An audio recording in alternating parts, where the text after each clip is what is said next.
할렐루야. 오늘도 주 여호와 하나님을 찬양합니다. 우리 주 예수 그리스도의 이름을 찬양합니다. 성령님이 우리와 함께 하심을 기대합니다. 늘 우리와 동행하시는 그 하나님을 바라봅시다. 그 십자가의 공로로 우리가 하나님의 성도가 되었고 부르신 자가 되었음을 기억하며 예정하시고 이루시고 성취하시는 그 하나님으로 인하여 한 번 더 찬양과 기쁨과 감격으로 오늘 하루를 시작합시다. 주님, 우리와 함께 하심을 오늘도 선포하는 모든 자들에게 주의 한량없는 은혜로 채워주실 것입니다.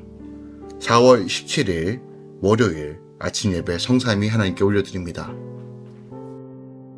오늘 하나님의 말씀은 스가랴 6장 1절부터 15절까지입니다. 스가랴 6장 1절부터 15절까지입니다. 내가 또 눈을 들어 본즉 내 병거가 두 산 사이에 나오는데 그 산은 구리 산이더라.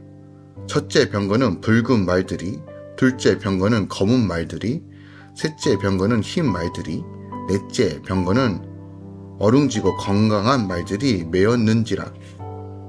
내게 말하는 성사들에게 물어 이르되 내 주여 이것들이 무엇이니까 하니 천사가 대답하여 이르되 이는 하늘의 내 바람인데 온 세상에 주 앞에 서 있다가 나가는 것이라 하더라.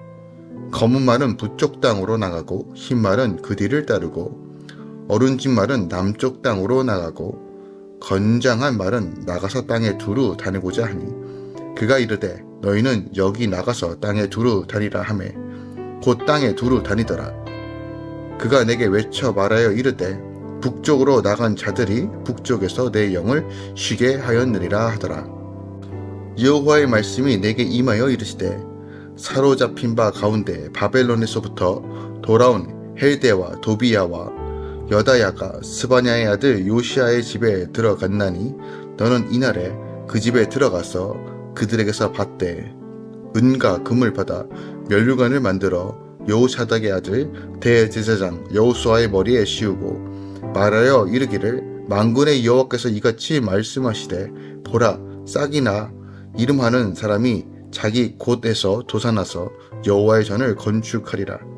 그가 여호와의 전을 건축하고 영광도 얻고 그 자리에 앉아서 다스릴 것이요 또 제사장이 자기 자리에 있으리니 이 둘 사이에 평화의 의논이 있으리라 하셨다 하고 그 면류관은 헬렘과 도비야와 여다야와 스바냐의 아들 헨을 기념하기 위하여 여호와의 전 안에 두라 하시니라. 원대 사람들이 와서 여호와의 전을 건축하리니 만군의 여호와께서 나를 너희에게 보내신 줄을 너희가 알리라. 너희가 만일 너희 하나님 여호와의 말씀을 들을진대 이같이 되리라. 아멘. 하나님의 말씀입니다. 스가랴가 본 환상에서 내 병거가 구리산 사이에서 나오고 각종 말들이 내 병거를 이끕니다.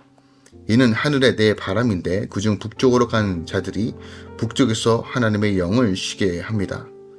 여호와의 말씀이 스가랴에게 임해 싹이라는 이름하는 사람이 여호와의 전을 건축하리라고 예언하죠.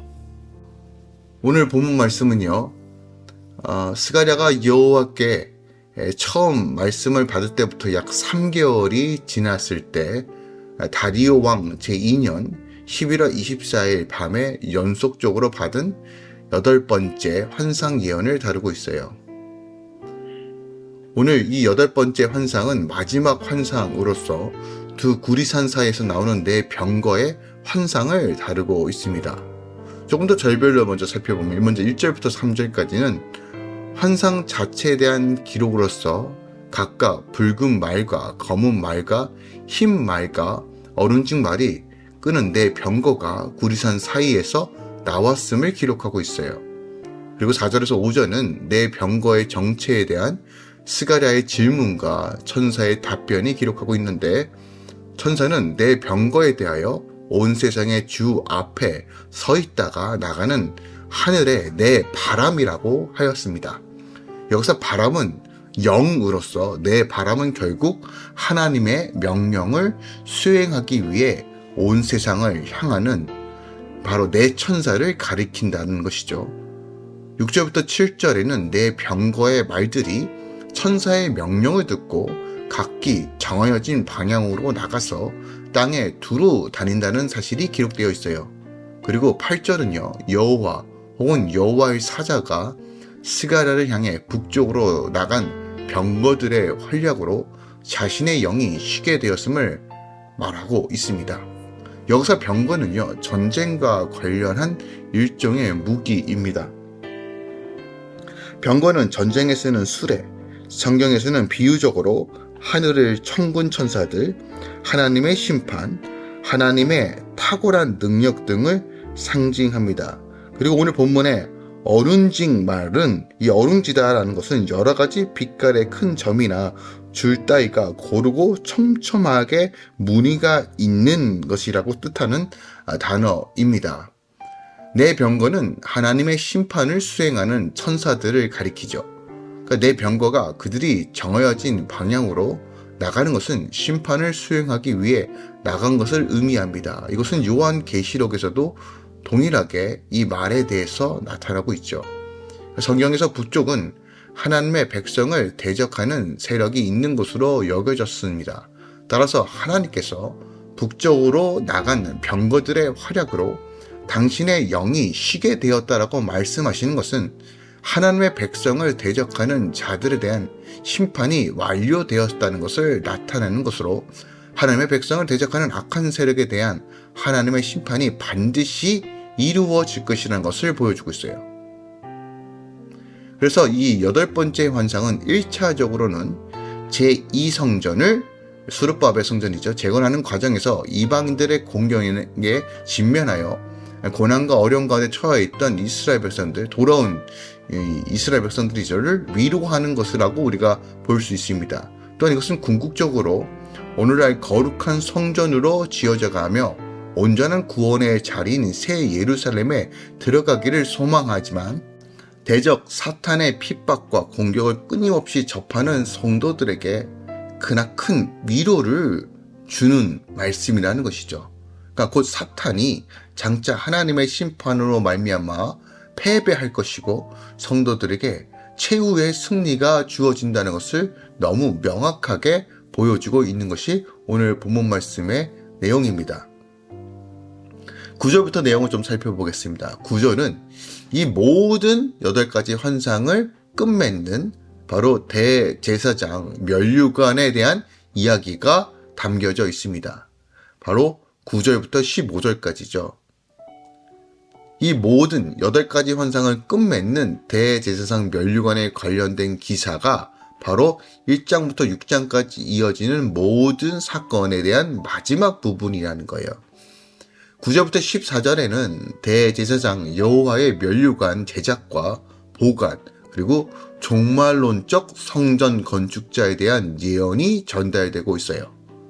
먼저 하나님은요, 스가랴를 향해 포로 귀환자들의 대표인 헬데와 도비야와 여다야와 요시아로부터 은금을 받아 면류관을 만들어 대제사장 여호수아에게 씌우고 여호수아를 향하여 3장 8절에 예언된 바 있는 싹이라는 이름하는 자가 자기 곳에서 도사나 종말론적인 여호와의 전을 건축하고 그의 자리에 앉아서 다스릴 것이라는 예언을 전달하라는 명령을 받습니다.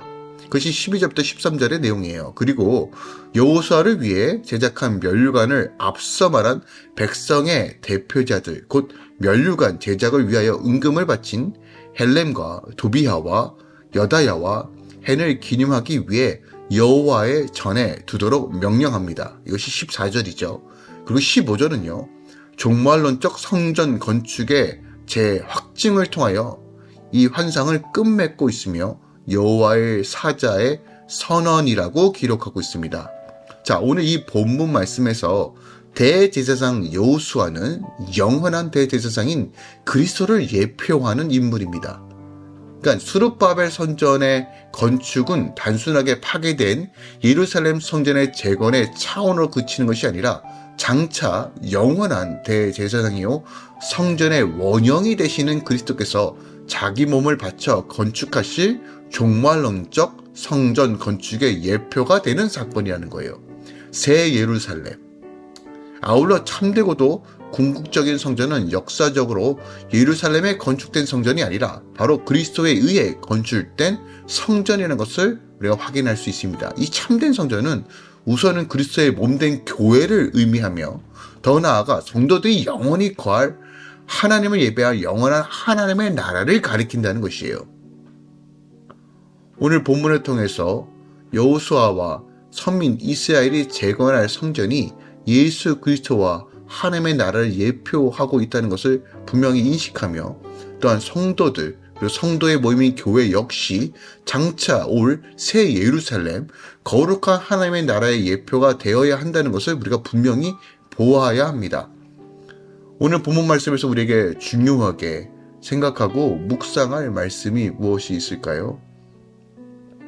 바로 12절 여호와께서 스가랴에게 싹이라고 이름하는 사람이 자기 곳에 솟아나서 여호와의 전을 건축할 것이다 라고 말하는 이 장면을 좀 더 묵상하기 원합니다.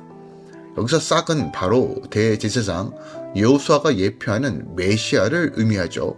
그러니까 일찍이 예레미야 선지자도 다윗의 혈통에서 세상에서 정의와 공의를 행하실 메시아에 대하여 싹이라고 표현한 바 있습니다.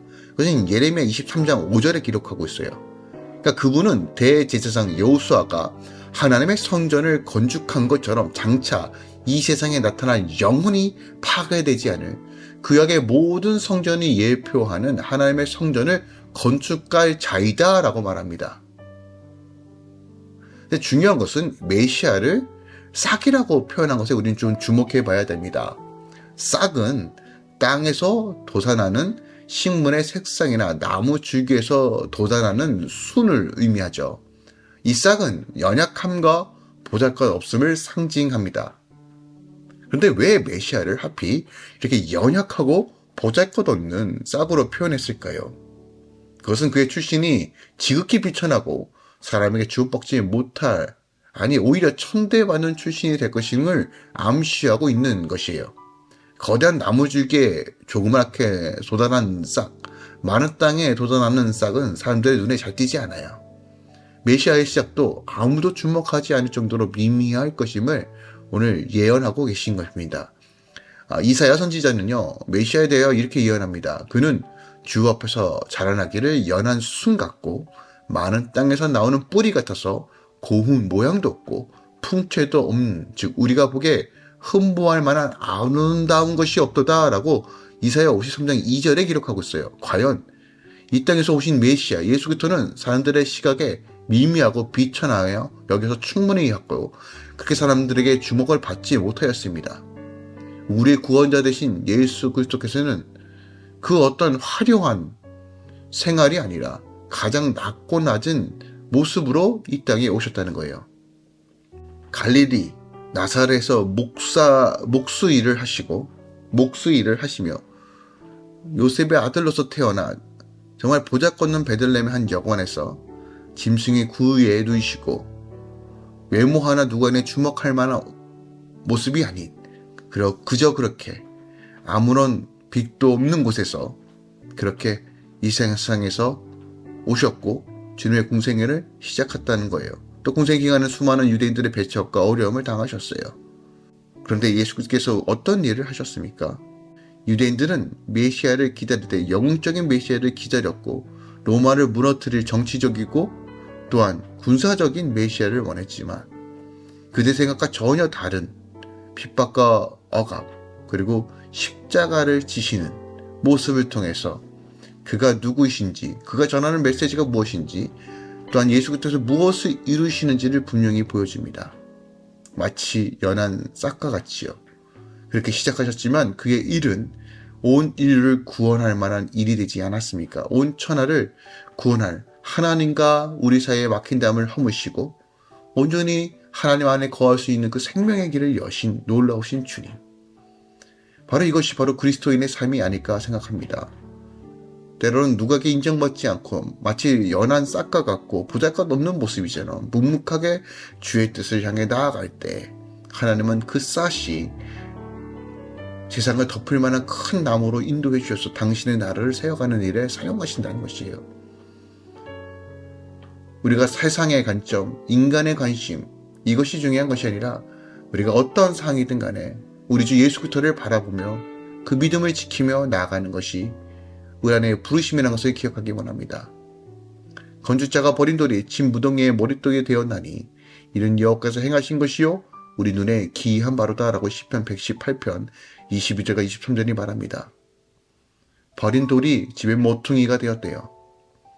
그와 같이 사람에게 인정받는 것이 우리의 주된 목적이 아니라 잠잠하게 나를 부르신 그 자리에서 주님 바라보며 믿음으로 걸어갈 때 주님께서 우리 예수님을 높여주셨던 것처럼 하나님께서 우리 삶도 그렇게 해주실 거라는 것이죠. 주님만 바라봅시다. 주의 영광만 바라봅시다. 주께서 우리 삶을 이끌어 주실 것입니다. 기도하겠습니다. 사랑하는 주님 감사드립니다. 싹이라 이름하는 사람, 우리 예수 그리스도를 예표하는 이 본문의 말씀을 통해서 다시 한번 주님께서 걸어가신 그 길을 기억하며 주님께서 걸어가신 그 길을 따라가며 우리 삶이 온전히 주와 함께 동행하는 삶을 나가기 원합니다. 세상에 목마르고 사랑의 민정과 성공이 아니라 심령이 가난하고 목마른 심령으로 주님을 바라보며 묵묵하게 주의 부르심 따라 걸어갈 수 있는 믿음을 우리에게 허락하소서. 가장 미천하게 이 땅에 오셨지만 가장 위대한 일을 하신 예수 그리스도처럼 우리가 그의 길을 따라가며 주의 나라와 영광을 위해 우리 도로 상하여 주시옵소서. 오늘도 주님께 맡겨드리며 이 아침을 시작합니다. 주의 영광으로 주의 성도들을 채우소서. 이제는 우리 주 예수 그리스도의 은혜와 우리 하나님 아버지의 놀랍고 지극하신 사랑과 성령님의 이끌던 충만 역사하심이 이제부터 영원까지 함께 계시길 축원하노라. 아멘.